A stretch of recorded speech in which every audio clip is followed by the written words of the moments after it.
Bonjour et bienvenue à tous dans cette vidéo de programmation sur l'Arduino. Vous savez, ce petit truc qui vous permet de faire de la robotique, du hacking, du développement, le petit module bleu qui permet de faire tout ce que vous voulez et qui est vraiment super pratique. Moi aujourd'hui, je vais vous présenter le projet que j'avais de construire une voiture télécommandée multifonction. Alors télécommandée par divers moyens, Bluetooth, radio télécommandée, même par le réseau GSM, enfin voilà, il y a plein de trucs envisageables sur la communication à distance, hein. Mais bon, ça on va voir après qu'est-ce qu'on pourra utiliser. Là je vais vous présenter un programme, il est encore en version de développement, il est fini, elle est à 95%. Il y a juste 2-3 petits détails à régler, mais franchement il tourne très bien. Là si vous le prenez tel quel, il va très bien fonctionner.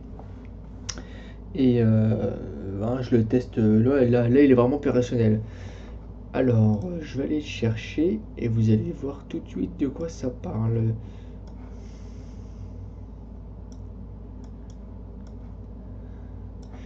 Alors il est un peu gros, je l'avoue. Il fait à peu près 500 lignes. Il y a beaucoup de sauts de lignes, donc on va dire à peu près 500 lignes. Tac. Alors, on va commencer par définir les différents modules qui sont utilisés. On va avoir un écran à gérer, un afficheur alphanumérique, donc LCD. 20 caractères par 4, donc 20 colonnes, 4 lignes. Après, on va avoir aussi un module donc ici connu sous le nom de ultrasonique. En fait, c'est un capteur de distance à ultrasons. En fait, c'est le petit module avec les deux petits yeux brillants en aluminium qui permet de mesurer une distance en centimètres, pardon. Je voulais dire c'était quoi la technologie utilisée, mais là franchement j'en sais rien. Enfin l'ultrason, mais bon après en détail je sais pas trop. Voilà, et puis pourquoi pas plus tard aussi un module RFID pour authentifier l'utilisateur. Mais bon, c'est pas pour tout de suite. Comme je suis encore en version de développement, j'ai commandé tous les moteurs et tout, mais pour l'instant je vérifie que le programme fonctionne avec des LED, hein. Donc voilà, donc si vous le prenez tel quel est, vous avez des petits problèmes au niveau des moteurs, c'est possible. Comme je suis sur des LED, j'ai pas encore le rendu exact et vraiment précis, mais théoriquement ça fonctionnerait. Comme j'ai dit que c'était une voiture, sur une voiture on a des feux avant, arrière et clignotant. Tout ça bien sûr est contrôlé aussi par la voiture. Donc on a gestion de 4 moteurs, donc pour les 4 roues motrices, par motoréducteur même pour être précis. Clignotant gauche, clignotant droit, arrière et avant, feu de recul et feu de stop. Donc quand la voiture va se mettre à freiner, on a un feu rouge aussi, rouge arrière, comme pour toutes les voitures. Qu'est-ce qu'on a d'autre aussi comme module externe? C'est déjà pas mal. Par souci de nombre de connexions, moi je suis obligé d'utiliser une Arduino Du ou Mega ou comme vous voulez, hein. Parce que l'Arduino Uno, Pro, Mini et compagnie n'a pas assez de broches de sortie pour pouvoir tout contrôler. Après, l'afficheur LCD, c'est vraiment pour avoir un rendu de l'état, un retour d'information de la voiture. Donc c'est pas obligatoire. Donc vous pouvez venir passer et du coup utiliser une Uno. Mais bon, il faudra changer toutes les branches de sortie et ça sera un peu long. En parlant justement des branches de sortie, donc on va parler du setup. Le setup est un peu grand, mais bon, ça c'est normal parce qu'on a beaucoup de choses à citer. En premier, les librairies, donc liquide cristal, l'afficheur LCD, les connexions de l'afficheur LCD. Ensuite, ça c'est le module ultrasonique nommé Mon Capteur qui est connecté sur les branches 24 et 25. Dans le setup, on retrouve la vitesse en baud, je crois, de 9600. Après, donc le LCD. Et après, on va afficher du texte. Donc, je lui donne les coordonnées du texte affiché avec le texte. On a un délai. Et là, maintenant, je vais citer toutes les toutes les sorties en fait à initialiser, en entrée ou en sortie, hein, bien sûr. 2, 3, 4, 5, 6, 7 et compagnie. Donc à côté on a la correspondance de la broche. Donc le 2, si elle est activée, le moteur va tourner dans un sens, et si elle est désactivée, le moteur va tourner dans l'autre sens. À côté on a la gestion de la vitesse par les broches PWM qui font varier une tension de 0 à 5 volts par un rapport cyclique. Donc ce qui définit la vitesse. Après on a pareil pour moteur 2, 3 et 4. Donc ici vous vous rendez compte qu'on a le sens et la vitesse. Ici on a la vitesse puis le sens. C'est parce que ici la broche elle est où? La broche 4, voilà, la broche 6 ici est une sortie PWM, c'est-à-dire que je vais l'utiliser en tant que variation de tension et donc variation de vitesse. Or la 7 est une broche digitale, tout ou rien, elle n'est pas analogique, donc du coup je suis obligé de m'adapter mes besoins en fonction du type de sortie. Je peux pas faire comme je veux. Ensuite, donc là on a les feux de recul, c'est une simple LED de toute façon. Clignotant droit, gauche, feu de freinage, les phares. On a un interrupteur sur la voiture. Alors en fait, je vais parler de sécurité.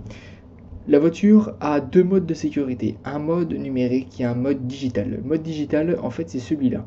Lorsque la voiture, par exemple, est dans vos mains et que vous voulez la bloquer, elle ne pourra jamais démarrer. Vous avez un interrupteur de blocage-déblocage. Et en plus numériquement, en envoyant une information à la voiture à distance, vous pourrez bloquer la voiture. Ensuite, donc là, on a les relais, l'activation des relais qui permettent en fait d'enclencher ou non le frein. Alors là, en fait, c'est une technologie qui est utilisée dans l'électronique et électrotechnique. En fait, quand vous avez un moteur à courant continu, donc DC, c'est un moteur pour ceux qui débutent, un simple moteur que vous branchez sur une pile, voilà, à courant continu. Pour freiner ce moteur, il va falloir enlever la pile et mettre à la place une résistance quand le moteur tourne. Comme vous allez mettre une résistance, ça veut dire que du coup votre moteur, vous allez demander à votre moteur de produire de l'énergie pour alimenter la résistance. Et c'est en changeant le moteur en générateur, donc en faisant cet échange de rôle, que vous allez freiner le moteur électriquement. Donc en fait là c'est exactement ce que je fais. À l'état de base, le frein activé par le moteur. Alors attendez, par défaut les relais sont au repos, donc en circuit normal. Et quand je vais activer le relais, l'activation des relais fait passer les circuits en mode frein.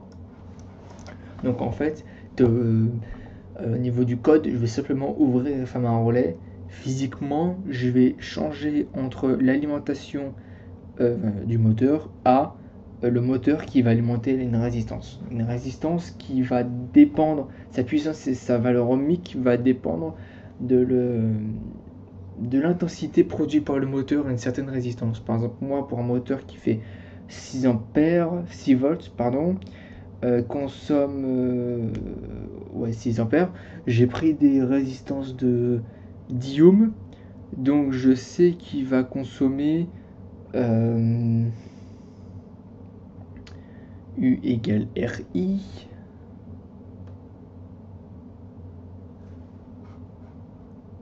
Ouais, c'est ça, je suis à peu près à 0,6 ampères. Donc c'est pas mal. Je suis à peu près à 0,6 ampères, ce qui va me faire aussi une puissance de à peu près 4 watts. Donc du coup, il faut des résistances de 4 watts en 10 ohms. Donc 4 watts, c'est déjà assez gros comme résistance. C'est même énorme. Donc du coup, ce qu'on peut faire, c'est mettre plusieurs résistances de 10 ohms en parallèle, de façon à réduire la puissance sur l'ensemble des résistances et pas sur une seule. Donc moi c'est ce que j'ai fait, mais bon, il faut quand même des résistances de 1 watt et c'est déjà assez gros. Ensuite on passe à la suite, donc je désactive toutes les broches. Et là maintenant je vais effectuer des phases de test. Donc je lui dis d'afficher test voyant. Il va allumer les voyants, après il va les éteindre. Test moteur, il va effectuer la fonction test moteur qui est à la fin. Voilà, la fonction test moteur en fait c'est celle-là. Alors en fait elle va faire tourner un moteur dans un sens, arrêter, le faire tourner dans l'autre sens et faire tous les moteurs comme ça. Voilà, donc en gros je vais pas expliquer mot pour mot, mais c'est ce que fait la fonction moteur. Après on revient. Donc une fois que ça c'est fait, on teste les freins. Donc là, rien de compliqué, hein, on va activer les freins, puis les désactiver, sachant que les moteurs seront à vide. Donc en fait, on va juste se fier au bruit que font les relais lorsqu'ils vont s'activer. Et là maintenant, on va déclarer toutes les variables. Donc, char MSG, message, ça va être le message reçu par la communication, par le Arduino, de l'ordinateur, de la télécommande, du module Bluetooth, enfin de n'importe quoi. Qui va dire moteur, tu avances, moteur, tu recules, enfin compagnie. Ensuite, on va avoir la valeur de tous les moteurs, 1, 2, 3 et 4. Ensuite, on va avoir le blocage. Donc ça, c'est la variable numérique, comme j'ai dit tout à l'heure. Ensuite, off, physique, c'est l'interrupteur que j'ai parlé juste avant. Bloc, ça va être l'ensemble des deux. Donc s'il y en a une des deux qui est égale à 1, bloc est égal à 1. Le voyant de freinage, le voyant de recul, les phares, clignotant gauche, clignotant droit. Alors ça, demi-tour statique gauche. Lorsque la voiture va être arrêtée, elle peut faire un demi-tour sur elle-même de façon très rapide. C'est-à-dire qu'il y a 2 des 4 moteurs qui vont s'inverser par rapport à les 2 autres. De cette façon, on va faire un demi-tour sur elle-même très rapide. Donc demi-tour gauche, demi-tour droite. Ensuite, la variable pour aller à gauche, pour la droite. La valeur relevée par le capteur de distance qui va être fixé à l'avant de la voiture. La valeur de la rampe d'accélération et de décélération, ça je vais en parler juste après. L'état de la connexion, donc c'est si je suis connecté, enfin si l'Arduino est connecté à un appareil externe, dans le programme ça va changer des choses. État du frein moteur, donc ça c'est s'il est activé ou non, donc électromagnétique, hein, parce que c'est un phénomène du moteur passe en générateur et c'est un phénomène électromagnétique différent. Bon, on va pas commencer à rentrer dans un cours, hein. Ensuite on va passer à la boucle, la boucle qui va exécuter une à une toutes les fonctions. Donc j'ai fait ça en forme de fonction pour que ça soit plus facile à comprendre. Et puis pour que ça soit beaucoup plus facile à faire, hein, tout simplement, ça évite d'avoir un gros pavé de code. Voilà, ça permet de structurer un peu tout ça. Donc par défaut, il n'y a pas de connexion. Au début de programme, il n'y a pas de connexion. C'est après qu'il va y avoir une connexion. On attend un petit peu, on rafraîchit l'écran, on va chercher si jamais il y a une variable qui est reçue. Donc si une variable est reçue, on la met, enfin s'il y a une donnée qui est reçue, on la met dans la variable MSG. Et après, on va vérifier qu'est-ce que contient la variable MSG. Si elle contient la valeur 2, 3, A, B, C, D, comme ça jusqu'à Z. Et après, dans chaque, en fait, ça va exécuter quelque chose. Admettons, si j'envoie...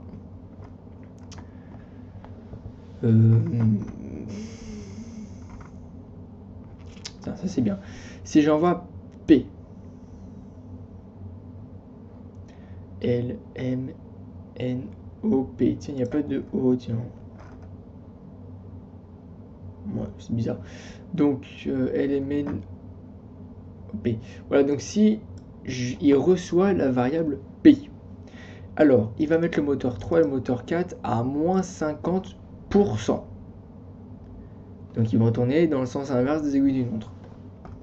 Si j'envoie L, il va les faire tourner à 50%, donc dans le sens des aiguilles d'une montre. Et après en même temps il va activer, il va désactiver la broche pour définir le sens de rotation.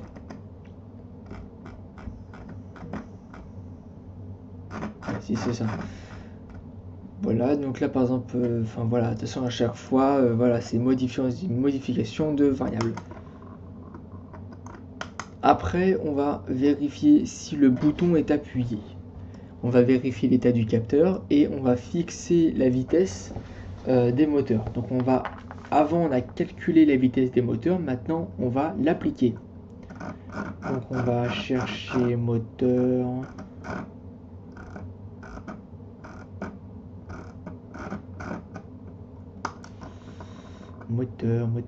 Voilà, moteur.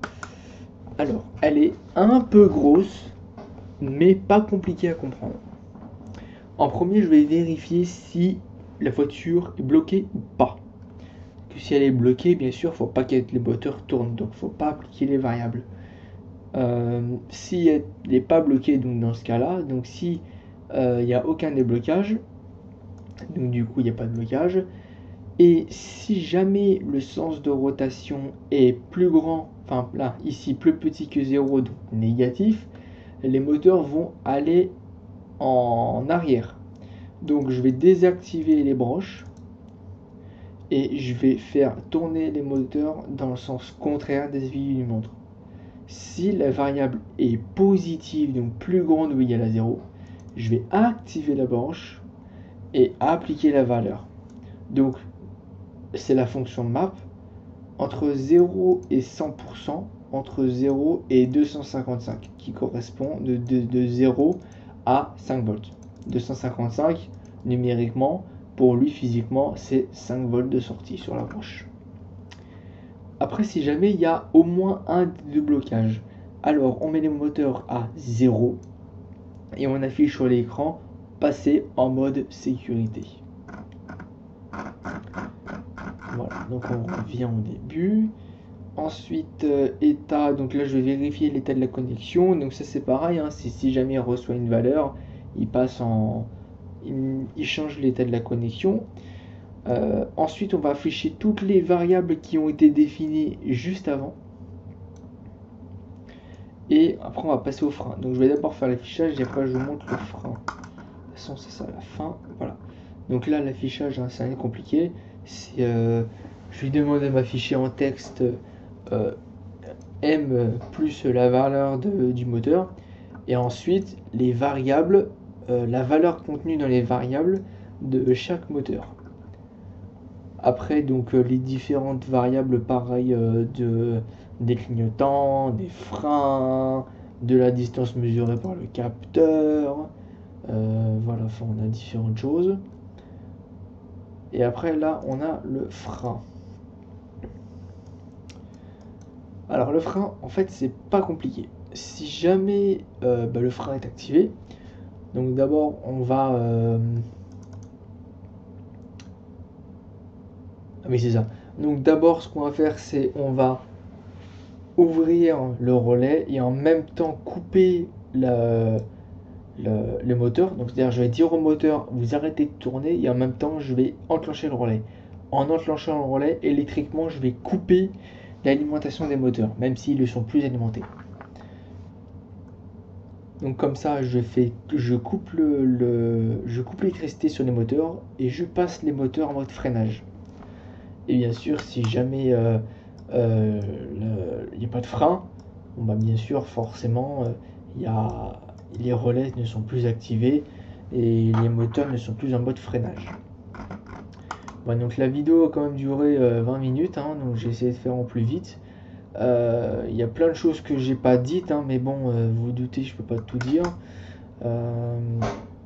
Donc là, par exemple, ici, c'est pas, on a une portion de code que j'ai pas cité, démarrage avant, parce que, alors ça c'est quand même important, donc je vais le dire.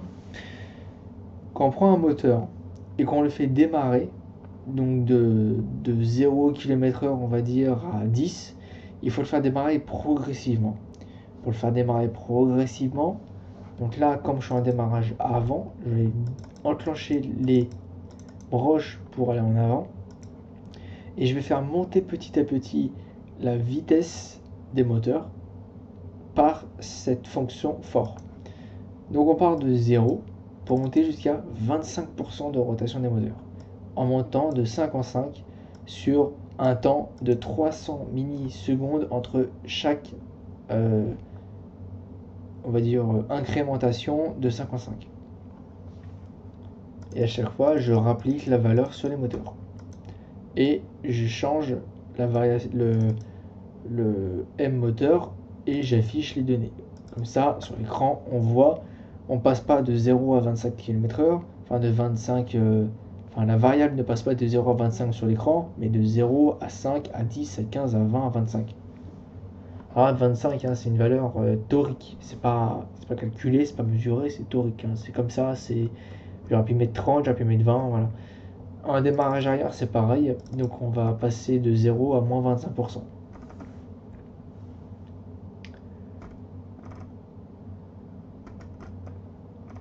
Après donc pour aller à gauche, ceci c'est important, pour aller à gauche en fait je lui dis juste de... Alors en fait il faut situer un petit peu. Moteur 1 et 3 sont à gauche de la voiture et moteur 2 et 4 sont à droite de la voiture. Pour la gauche, forcément je vais réduire la vitesse des moteurs qui sont à gauche. Donc en fait je lui dis que M1 c'est la valeur du moteur qui est à gauche multipliée par 0,75. De cette façon le moteur 1 ira moins vite que le moteur 2. J'applique ça au moteur, j'affiche les données, j'allume les clignotants. Alors là c'est pas vraiment un clignotant, c'est juste un témoin qui s'allume et qui s'éteint. Je mets les clignotants à 0, je raffiche les données et après je remets que M1 est égal à M2, comme ça la voiture va à nouveau tout droit. Donc tant qu'on envoie la donnée et tourne, quand elle la reçoit plus, elle arrête de tourner, elle continue tout droit. Donc là ça c'était pour la gauche, à droite c'est la même chose. Voilà. Après donc là capteur hein, c'est pareil hein, si jamais la voiture arrive à une distance de 1 mètre, les moteurs passent, enfin si la voiture a un obstacle devant elle qui a moins d'1 mètre, les moteurs iront à 25% de leur capacité maximale. Et si l'obstacle est à moins de 10 cm, les moteurs s'éteignent. Voilà, je pense que j'ai fait un meilleur résumé des capacités de la voiture. La prochaine vidéo, bah, ce sera le projet fini, construit et puis réalisé à 100%. Voilà. D'ici là, je vous dis à bientôt et puis à bientôt dans la prochaine vidéo. Tchuss!